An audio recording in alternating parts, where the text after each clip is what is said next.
अस्सलाम वालेकुम दोस्तों, ये सेसना प्लेन कलाहारी डेजर्ट के ऊपर से गुजर रहा था। इसमें बैठे 5 लोग अपनी जिंदगी का यादगार सफर कर रहे थे। जमीन पे वाइल्ड लाइफ और वीरान रेगिस्तान के नज़ारों को आसमान से देखना वाकई सिर्फ चंद लोगों को नसीब होता है, पर इनका ये हसीन सफर जल्द ही इसकी जिंदगी का बदतरीन वाकया बनने वाला था।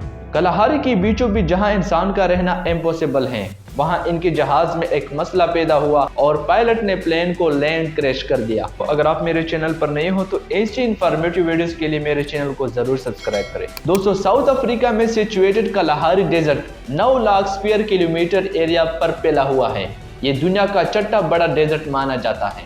ये अफ्रीकन सहारा की तरह इतना खुश्क तो नहीं है और इसी वजह से यहाँ 320 अलग अलग किस्म की वाइल्ड लाइफ बस्ती हैं, जिनमें शिकारी जानवरों की बात की जाए तो शेर, चीता और जंगली कुत्तों समेत अफ्रीकन हाथी भी शामिल हैं, जो अपने इलाके में किसी को भी बर्दाश्त नहीं कर सकते। इस वाइल्ड लाइफ को देखने के लिए दुनिया भर से लोग साउथ अफ्रीका में डेजर्ट सफारी के लिए जाते हैं। अब क्योंकि ये डेजर्ट इतना बड़ा है कि इसको साउथ अफ्रीका की 3 कंट्रीज आपस में शेयर करती हैं, जिनमें बोट्सवाना के पास कलाहारी डेजर्ट का सबसे बड़ा शेयर है। बोट्सवाना की कैपिटल गेब्रोन में एक कोरियन कंपनी के executive director Carl du Plessis ने एक प्राइवेट प्लेन चार्टर किया। वो अपने दोस्तों को कलाहारी डेजर्ट में शानदार नज़ारे दिखाते हुए इनको 600 किलोमीटर दूर मोन नामी एक गांव में जाना चाहते थे। इनके इस ट्रिप का मकसद एडवेंचर के साथ एक बिजनेस इवेंट को कवर करना भी था। इस हवाई सफर में इनके दोस्त माइक निकोलिक और इनकी बीवी लेनेट निकोलिक के समेत नेब ग्रोरेक और जहाज की पायलट कोस्टा मार्को डोनेट्स भी थे।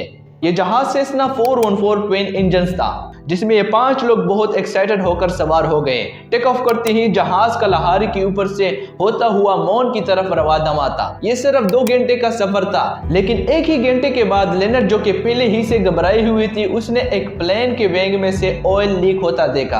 पहले तो उसने सोचा कि ये नॉर्मल है, लेकिन फिर उसे रहा नहीं गया और उसने अपने हस्बैंड के साथ ये बात शेयर की। जब पायलट कोस्टा को यह बताया गया तो उसने एहतियातन प्लेन का वो इंजन बंद कर दिया जिनसे ऑयल लीक कर रहा था। पायलट के हिसाब से इसमें कोई खतरे की बात नहीं थी, क्योंकि सेसना 414 में अभी भी एक इंजन बचा था। पर क्योंकि अफ्रीकन डेजर्ट में कड़कती गर्मी की वजह से यहाँ की हवा बहुत पतली और खुश्क होती है, और इसी वजह से प्लेन को अपना एल्टीट्यूड मेंटेन रखने के लिए दोनों इंजन की पावर रिक्वायर्ड थी। प्लेन अब ऐसा नीचे आता जा रहा था। पायलट ने इमरजेंसी में गेब्रोन कंट्रोल टावर से कांटेक्ट किया, लेकिन बदकिस्मती थी उनकी, कलाहारी की बीचों बीच रेडियो भी काम करना छोड़ गया था। अब जहाज को बचाने का एक ही तरीका था कि इसको खुद से किसी सीधी जगह पर लैंड करवा दिया जाए। ये जहाज वैसे ही कम एल्टीट्यूड में था, इसलिए पायलट को जल्द ही कोई लैंडिंग ट्रैप ढूंढनी थी। पायलट को नीचे सिर्फ छोटी बड़ी चट्टानों और झाड़ियों के सिवा कुछ नजर नहीं आया, यानी कोई प्लेन की जगह नहीं थी। अब सिर्फ एक ही ऑप्शन था और वो था अपनी जान बचाना। पायलट ने सबको ब्रेस पोजीशन में आने को कहा और जहाज को झाड़ियों के बीच में ही क्रैश लैंड किया। क्रैश लैंड होने से पहले अंदर बैठे पैसेंजर को सिर्फ इतना याद था कि जमीन से बहुत करीब पहुंचने पर उनको कई जानवरों की झुंड भागते हुए दिखाई दी। चंद मिनटों में जब सबको होश आया तो चारों तरफ सिर्फ स्मोक और आग थी। लेनेट का हाथ जल चुका था और नेब गुरु की शायद लंग्स डैमेज हो गई थी, क्योंकि उसको सांस नहीं आ रहा था। फिर सबने मिलकर नेब को प्लेन से बाहर निकाला और दरख्त के सहारे सीधा खड़ा कर दिया। इन दोनों के अलावा बाकी तीनों को कोई सीरियस चोट नहीं लगी थी। अभी इन्होंने खुद को संभाला ही था कि प्लेन से लीक होने वाले फ्यूल ने आग पकड़ ली और पूरा प्लेन एक जोरदार धमाके से फट पड़ा।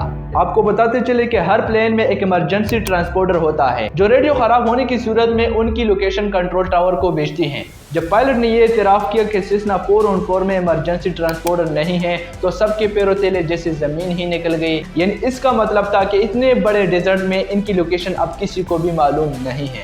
कलाहारी के किसी वीरान हिस्से में ये लोग दरख्तों के बीच में फंसे हुए थे, जहां अब इनके पास पीने का कुछ भी नहीं था और न खाने का। 2 लोगों को हॉस्पिटल पहुंचाना बहुत जरूरी था, क्योंकि वो जिंदगी और मौत की जंग में लटके हुए थे। सबको ये उम्मीद थी कि जल्द ही कोई रेस्क्यू टीम आएगी और इनको यहाँ से निकालेगी, पर रेस्क्यू टीम तो तब आएगी जब इनका लोकेशन मालूम होगा। बगैर लोकेशन के अगर रेस्क्यू टीम इनको इस वीरान डेजर्ट में ढूंढना शुरू भी करे, फिर भी यहाँ तक पहुँचने में कई दिन लग सकते हैं।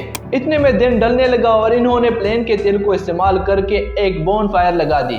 सारी रात इनको खूंखार जानवरों की आवाजें झाड़ियों से आती रही, लेकिन शायद वो बोन फायर रही थी जिसने जानवरों को दूर रखा हुआ था। अब दूसरे दिन का आगाज हो चुका था, लेकिन रेस्क्यू टीम का दूर दूर तक नामो निशान नहीं था। पांचों की हालत बद से बदतर होती जा रही थी। डिहाइड्रेशन की वजह से इनके गले खुश्क हो चुके थे। सुबह सवेरे उन्होंने पत्तों पर पड़े ओस को पीना शुरू कर दिया, पर अभी चंद कतरे ही पिए थे कि सूरज सर पे आने लगा और ये ओस भी गायब हो गई। इतने में इनको दूर से किसी जहाज की आवाज सुनाई दी। इस उम्मीद में कि रेस्क्यू टीम यहाँ तक पहुंच गई है, उन्होंने आसमान पर अपनी नजरें जमा ली। उन्होंने देखा कि एक पैसेंजर प्लेन ठीक उनके ऊपर से गुजर रहा था। उन्होंने आवाजें भी लगा दी, धुआं छोड़ा, लेकिन सब बेकार था, क्योंकि इनको इतनी ऊंचाई से नोटिस करना करीबन नामुमकिन था। अब इनको यहीं पर अपनी मौत दिखाई दे रही थी। या तो हम यहाँ पर पड़े भूख और प्यास से मर जाएंगे, और अगर बाहर निकले तो जानवरों की खुराक बन जाएंगे। आखिरकार एग्जीक्यूटिव डायरेक्टर कार और पायलट ने इस खतरनाक डेजर्ट में मदद ढूंढने का फैसला किया। ये फैसला था तो बहुत खतरनाक, लेकिन इसके सिवा कोई और ऑप्शन बचा भी नहीं था।